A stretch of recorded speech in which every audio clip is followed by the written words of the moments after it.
2. 인간 부다.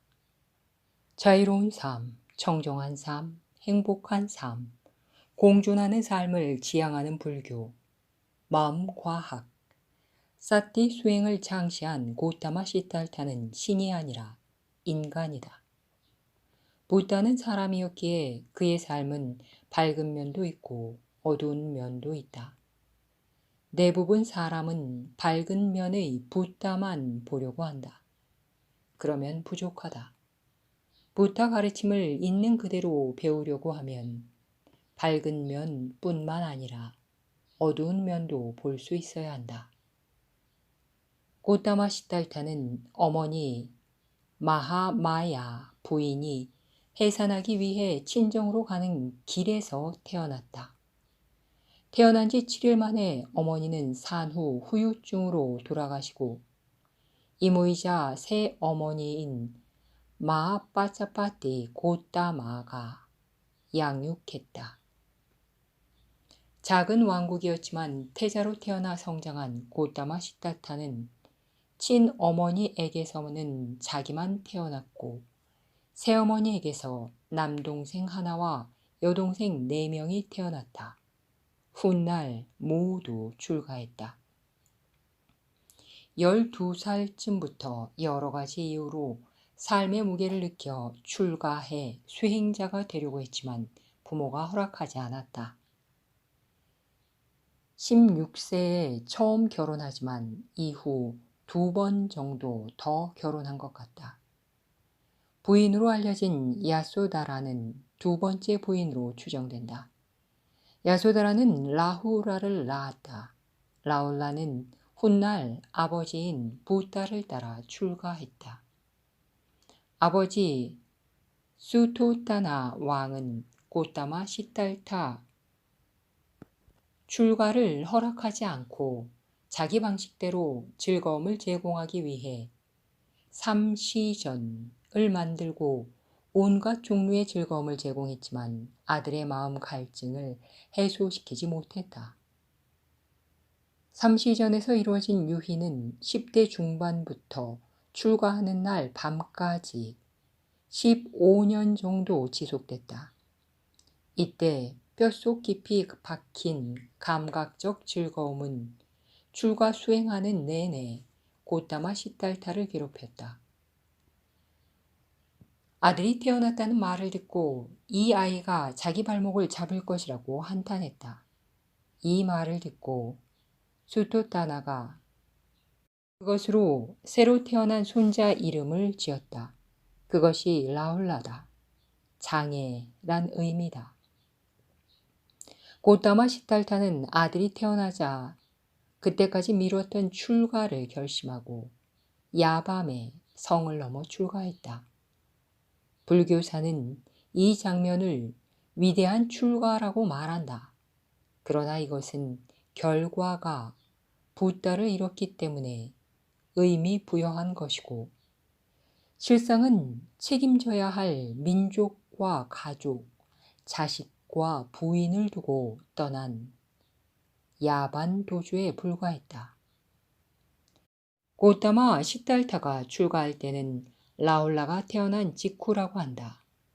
출가해 부다를 잃었기에 망정이지 세속 관점으로는 갓 태어난 아들과 부인을 남겨두고 야밤에 밤을 넘어 달아난 무책임한 가출이었다. 출가하는 날 밤에도 여자와 어울려 한바탕 놀다 목말라 깨어나서 함께 놀던 여자가 잠자는 모습을 보고 정신 차려 출가했다고 한다. 출가해 불을 섬기는 배화교, 브라만 신과 하나 되는 요가 수행, 몸의 고통을 가하는 고행 등을 섭렵했지만 그것이 삶의 갈증을 해결해 주지 못했다. 결국 전정각산에서 4년 이상 해오던 고행을 포기하고 우르베라 네란자라 강변 보리수 아래로 장소를 옮겨 사티 수행으로 아라한트 마카팔라를 성취했다. 이때 비로소 마음 갈증을 해소하고 자유와 행복으로 가는 길을 발견했다.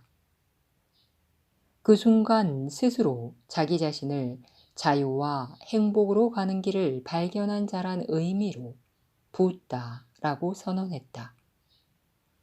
엄밀한 의미에서 고타마 시달타가 처음부터 사티 수행을 알아서 아라한트 마카팔라를 성취한 것은 아니었다.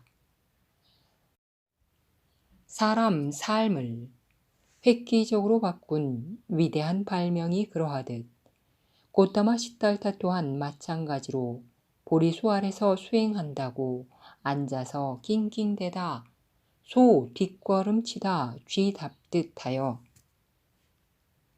소 뒷걸음치다 쥐 잡듯 어찌하다 아라한트 마카팔라에 들어 니빠나를 성취했다.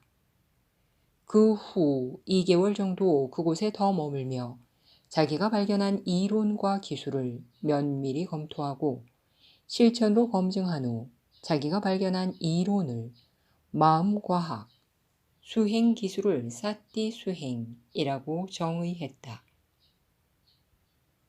부다는 처음 자기가 발견한 마음과학과 사띠 수행을 다른 사람에게 전해주려고 했을 때 무시당한다. 그래도 포기하지 않고 260km를 걸어가서 이전부터 인연이 있던 5비구에게 말하지만 그들 또한 완강히 거부했다. 그래도 자기 확신을 가지고 끈기 있게 설득해 자기가 발견한 마음과학과 사띠 수행에 기초해 지도해 그들이 처음 출가할 때 가졌던 목표를 달성할 수 있게 하고 제자로 삼았다. 이후 45년 동안 인도 중북동 지역인 웨사라를 중심으로 반경 400km, 라자가하에서 사바티까지 남북으로 700km, 연간 1300km 이상 이동하면서 자기가 발견한 자유와 행복으로 가는 길에 대해 설명하고 수행 지도했다. 그 과정에서 사촌 동생 데바다타를 포함해 수십 번 암살 시도를 당했고 몇 번은 몸에 직접 상처를 입기도 했다. 대중이 신장이란 말이 있듯 모든 것을 열어두고 대중과 함께 생활한 것이 암살 극복의 가장 효과적인 방법이었다. 더 직접적으로 자기가 생각한 꿈과 원력을 달성하기 위해 죽고 사는데 관심이 없었다. 부다가 재벌이나 정치 지도자를 제자로 둔 것이 다른 사람으로부터 질투를 유발한 동기가 됐지만 그들이 훌륭한 신장 역할도 했고 불교가 인도에 뿌리 내리는데 크게 도움 주기도 했다. 몸매 자랑하는 여자를 똥자루라고 말한 것이 빌미가 돼 부다가 왕비와 바람났다는 소문에 휩싸인다. 이 일을 계기로 모함받은 왕비는 사형당했고 모함한 다른 왕비도 사형당했다. 부다와 바람나 임신했다고 주장한 여자가 나타나 곤란을 겪기도 했고 제타와나 부다방 뒤쪽에서 시체가 발견돼 탁발하기도 어려운 지경에 직면하기도 했다. 이런 경우 대부분 그 사건이 해명될 때까지 묵언하고 수행했다. 부다가 처음 여자를 출가시켜 같은 아라마에서 함께 수행할 때 일반 대중이 불교를 바라보는 입장이 어땠을지는 어느 정도 짐작할 수 있다. 아마 모르긴 해도 살림 차렸다고 매도했을 것이다. 그런 말에도 흔들리지 않고 옳다고 믿는 일을 포기하지 않았다. 부다가 살아있을 때 부다 고향이자 모국인 샤카족이 살던 카피라바투가 꼬사라로부터 정복당해 소멸한다. 부다는 군대가 지나가는 길목에 직접 앉아 전쟁을 말리지만 대세를 멈출 수 없었다. 출가 전 부인 야소다라, 새어머니 마하빠짜파티 고타마, 아들 라훌라, 이복 남동생 난다와 여동생 4명, 아난다 등 사촌 동생 5명, 많은 친인척, 수많은 샤가족 유민을 상가로 받아들여 함께 생활했다. 그들 대부분은 붓다를 존경하고 겸손했지만 어떤 사람은 붓다를 등에 업고 권력을 행사하기도 했다. 생활비 달라고 억지 쓰는 외아들 라울라를 사리붓다에게 보내 출가시켜 평생 탁발해 얻어먹고 수행하는 직업을 마련해 주었다. 12살에 출가한 라울라가 밤이면 배고프다고 낑낑대자 20살이 안 된 출가자는 저녁을 먹을 수 있다고 규정을 고친다.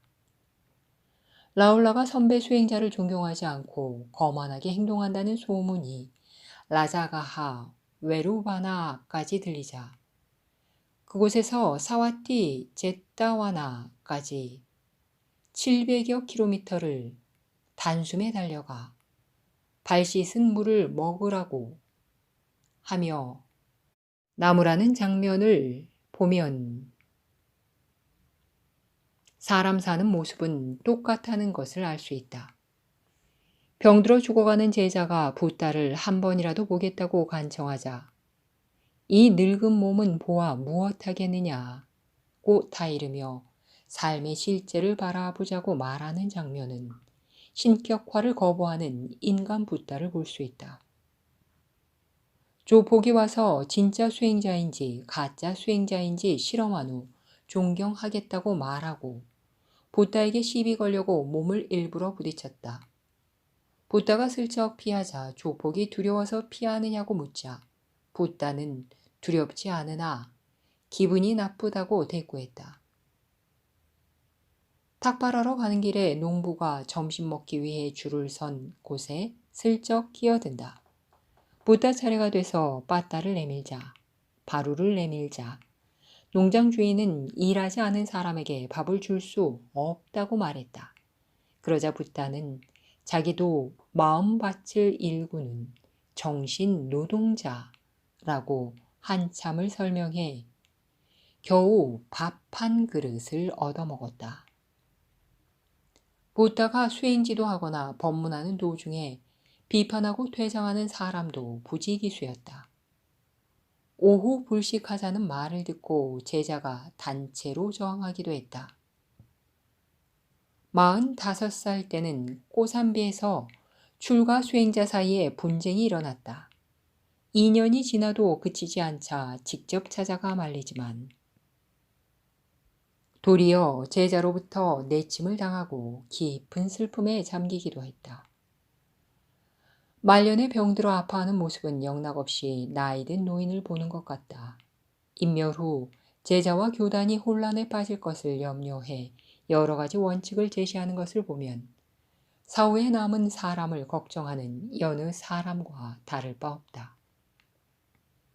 79살이 되던 BCE 487년 마가다 왕 아자타 사뚜가 왓지와 전쟁하겠다고 통보하자 전쟁을 거부하고 왓지 지역으로 가서 수행하며 말린다. 그러나 역부족임을 알고 고향으로 돌아가 인멸하겠다며 그곳에서 400km 정도 떨어진 까브라바트로 가다 100km 정도 못 미친 꾸시나라에서 독살로 추정되는 의문사를 당한다. 그 당시 고대인도 양대 강국인 마가타 세니아 빈비사라와 꼬사라 빠세다니 왕을 비롯해 많은 정치 지도자를 제자로 두었다. 기원 정사를 세운 수다타, 수파 아라마를 세운 위사카, 마하바나를 세운 암바빠라 등의 재벌이 귀의하고 많은 아라마를 만들어 수행자가 안정적으로 수행할 수 있는 토대를 마련했다. 불교사는 이런 사실을 의미 있게 묘사하지만 보는 관점에 따라서 붓다를 정치가와 재벌을 따라다니며 아라마를 짓고 자기 이익을 챙기는 사람으로 볼 수도 있었다. 지금은 역사와 전통을 자랑하는 불교지만 BCE 531년 처음 시작할 때는 신흥 교단에 불과했다. 부다와 수행자가 어떻게 활동하든 비판하는 사람 눈에는 사이비 종교로 보였을 것이다.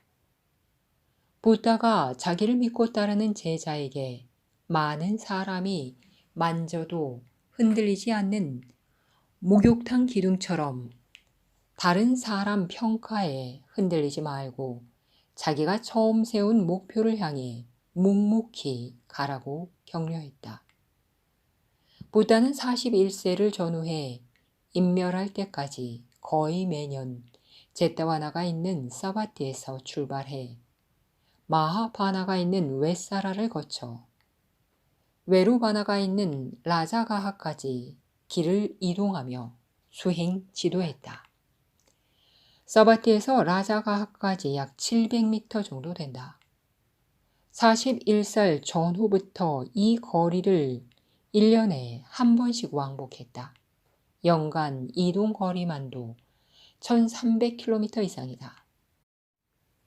오늘날 사람이 상상하는 것처럼 많은 대중이 부다를 찾아오지 않았다. 대부분 부다가 직접 찾아가 자기가 발견한 자유로운 삶, 청정한 삶, 행복한 삶, 공존하는 삶에 관한 이론인 마음과학을 설명하고 그 기술인 사티 수행을 가르쳤다.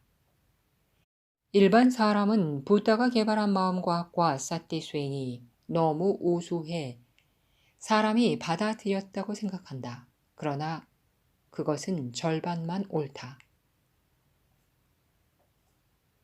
법이 우수한 것은 기본이고 거기에 더해 부다 발품판 공덕으로 불교가 인도에 뿌리 내렸다는 사실을 간과하면 안 된다. 이런 역사 사실을 외면하고 부다 가르침을 배우면 제한된 불교만 이해하거나 왜곡된 진실만을 편협하고 제한적으로 이해할 수밖에 없다. 부다도 사람이다. 삶의 과정에서 일반 사람이 경험하는 것을 피할 수 없었다.